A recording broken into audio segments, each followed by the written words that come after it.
Welcome to Chapter 5, Microbial Genetics Introduction. So my suggestion is, on page 125 in the PowerPoint packet, you follow along. Before you listen to the tutorial, it is also suggested that you complete pages 125 through 127 in the packet in pencil using the textbook, and then check the answer key. What is genetics? Genetics is the study of function of transfer of genes. What is the importance of genetics? So in this chapter, we will be looking at microbial genetics specifically. So why do we care about what kind of genetics a bacteria has? Well, genetics helps us provide a tool for understanding how the cells function. Evolution of a species, advancements in agriculture and medicine, and understanding of disease. So let's go back to the metabolism chapter. In the metabolism chapter, enzymes were produced. Enzymes acted as catalysts to perform various chemical reactions. Without genetics, the genes for those enzymes would not be turned on or turned off, and therefore the enzymes would not be produced. Therefore, genetics is going to directly control enzymatic function and therefore metabolism. Evolution of a species. So we see how things change over time. We've discussed the tree of life. And looking at that, if we can look at a microbe genetics, we can not only predict what's going to happen next, possibly how that microbe is going to evolve, but where did it come from? So for example, Thermus aquaticus, which belongs in the domain Archaea, is a heat-loving microbe. We can then take the heat-loving microbe's enzymes and use that for applications, things like the polymerase chain reaction in the next chapter. Advancements in agriculture and medicine.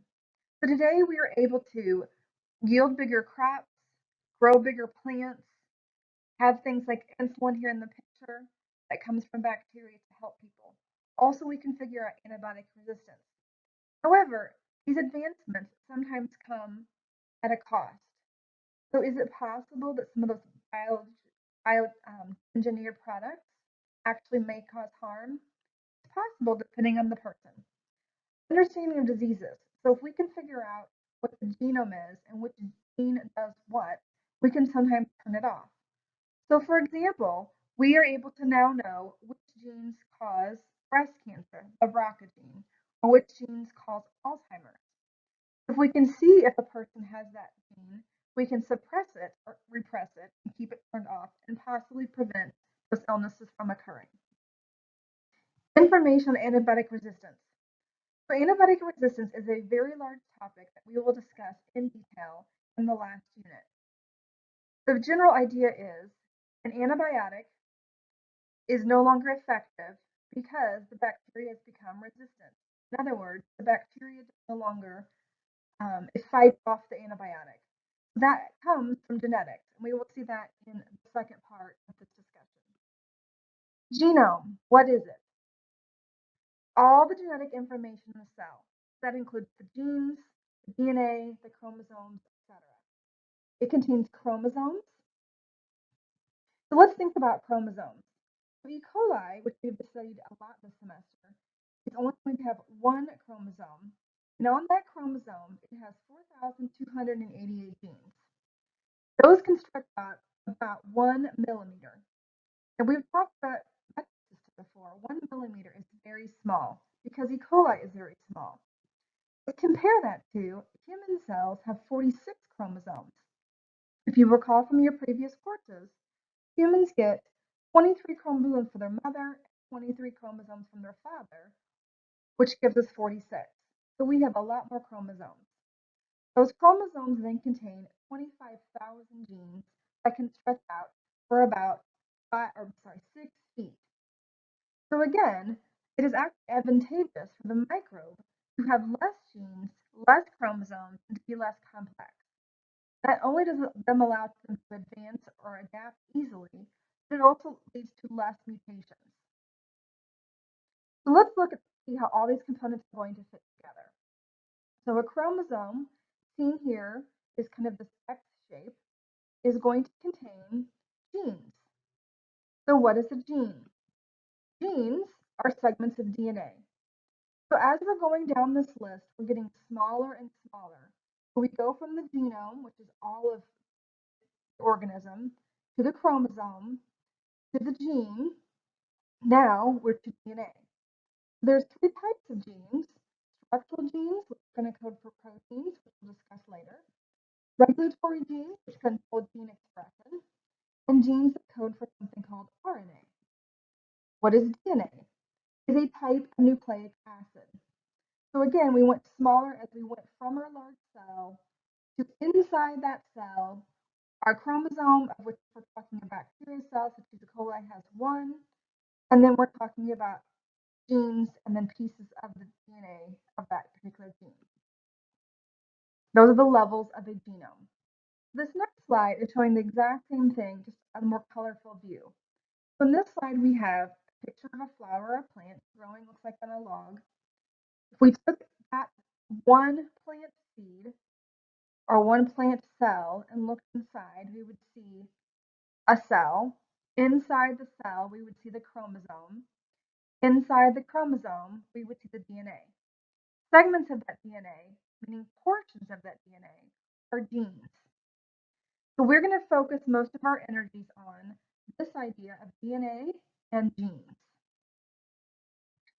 Last definition, genetic code, which is a set of rules that determine how a nucleotide sequence is converted into a protein.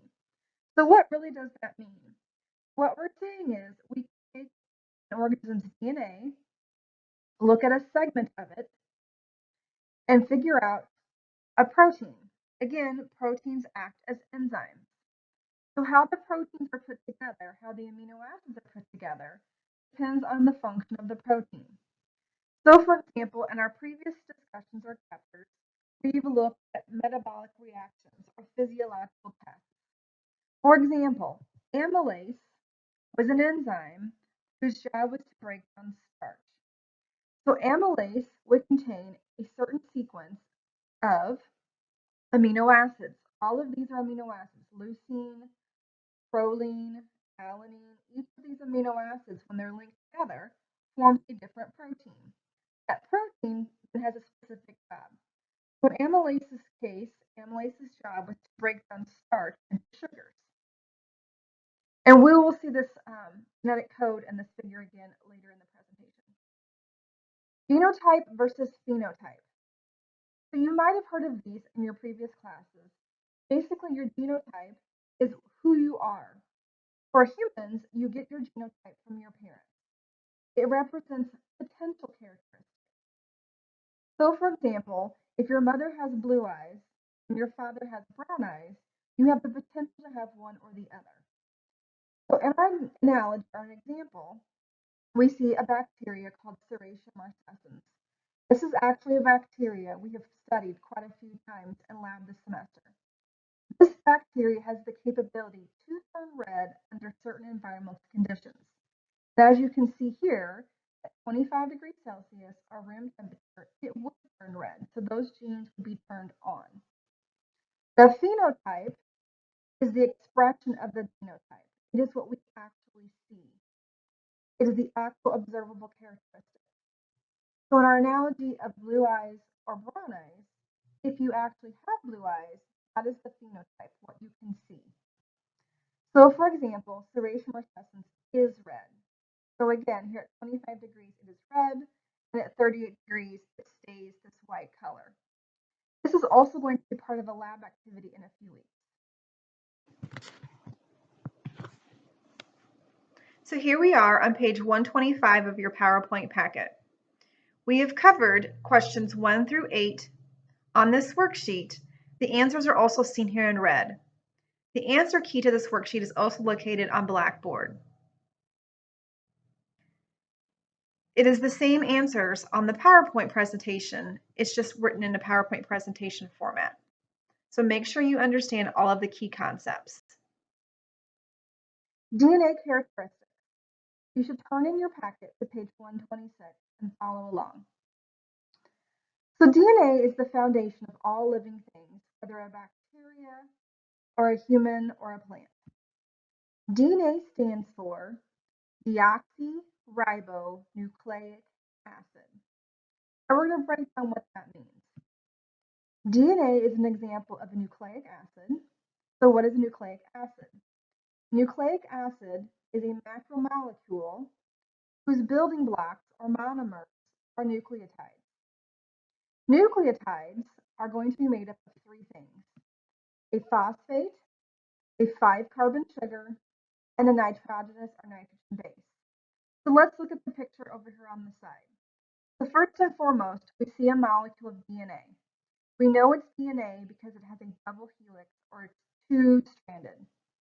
We also see, when we blow up the image larger, a nucleotide, which is the monomer of our nucleic acid, and we blow that up larger and we can see what's happening inside structurally. We see our phosphate, our 5-carbon sugar. Each of these little points represents a carbon. If you count the points, there are 5. And then we see our bases. We have several different kinds of bases, which we'll look at on the next few slides. DNA structure continued. Nucleotides, as we've just seen, contain a phosphate, a 5-carbon sugar, and a nitrogen base. So let's look at that over here. So here are our 5-carbon sugars. The yellow represents our phosphate, and we're going to kind of focus in here on the central region, which is going to represent those bases. Those bases contain nitrogen. In DNA, the 5-carbon sugar is called deoxyribose. We will see how that compares to RNA in the next few slides. In DNA, the nitrogenous bases are adenine, or letter A, thymine, or letter T, cytosine, or letter C, or guanine, or letter G.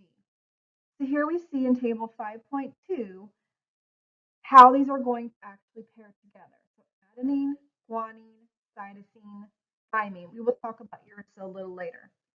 For this course, we do not talk about the family, whether it's a pyrene or pyrimidine. We do not focus on that.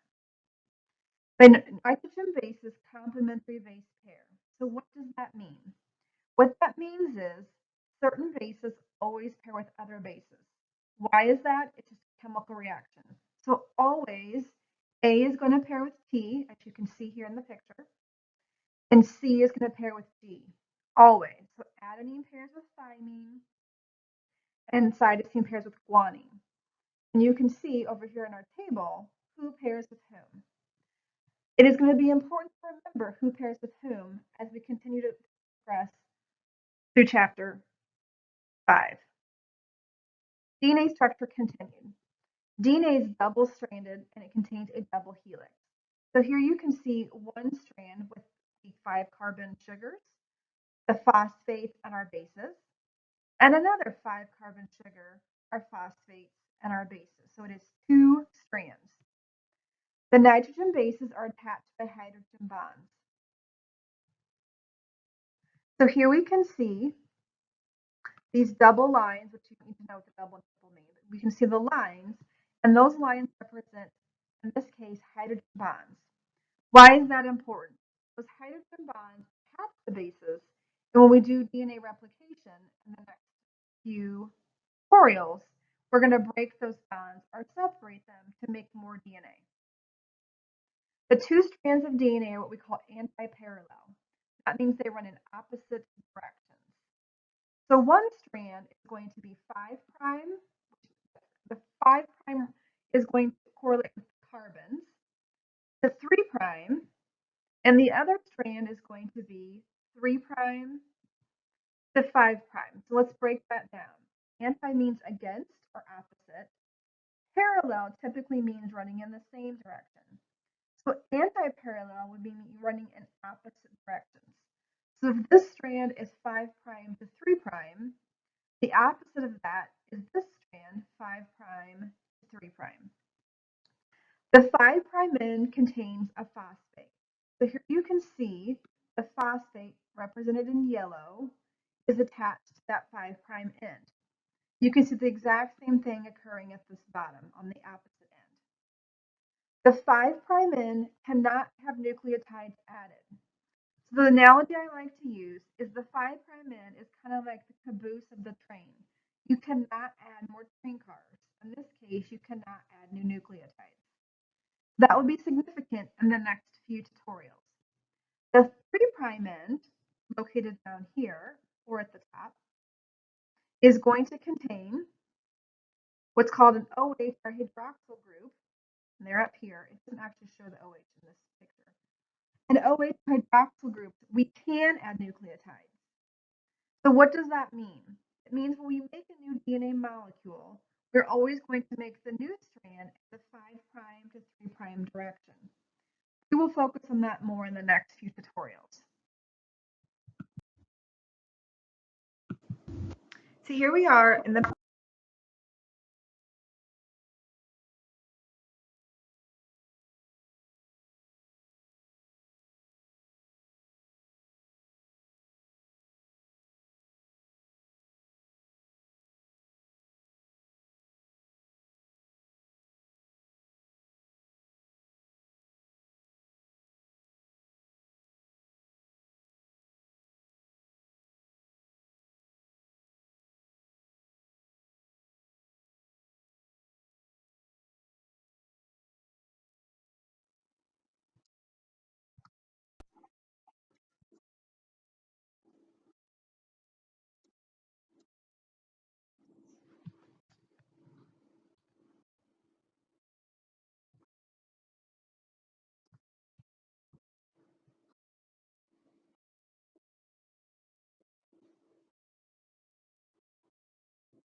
So now that we have discussed the structure of DNA and how it compares to RNA, we're going to briefly introduce an idea called the central dogma. The central dogma is the flow of genetic information. It is also the foundation for this unit. This is an extremely important topic in which you will need to know in some detail on tests and quizzes. So let's see what I mean by the flow of genetic information. DNA is going to be transcribed into something called mRNA. The M stands for messenger, which will then be translated into a protein. So transcription and translation are two very important genetic processes, which we will discuss in the next few tutorials. So let's look at the picture before we leave. In the central dogma, here is a cell of a bacteria. We can see the DNA, which is double-stranded. Here's another picture of that DNA in its ladder-like appearance. The DNA is then transcribed during a process called transcription, meaning it's read, into single-stranded RNA or messenger RNA. And here it is in this picture, exact same concept. The RNA is then translated into a protein. This picture of a protein looks very familiar to the pictures that you've been looking at of enzymes. And recall that proteins are enzymes. So we will discuss these processes, DNA replication, transcription, and translation, on the next few tutorials.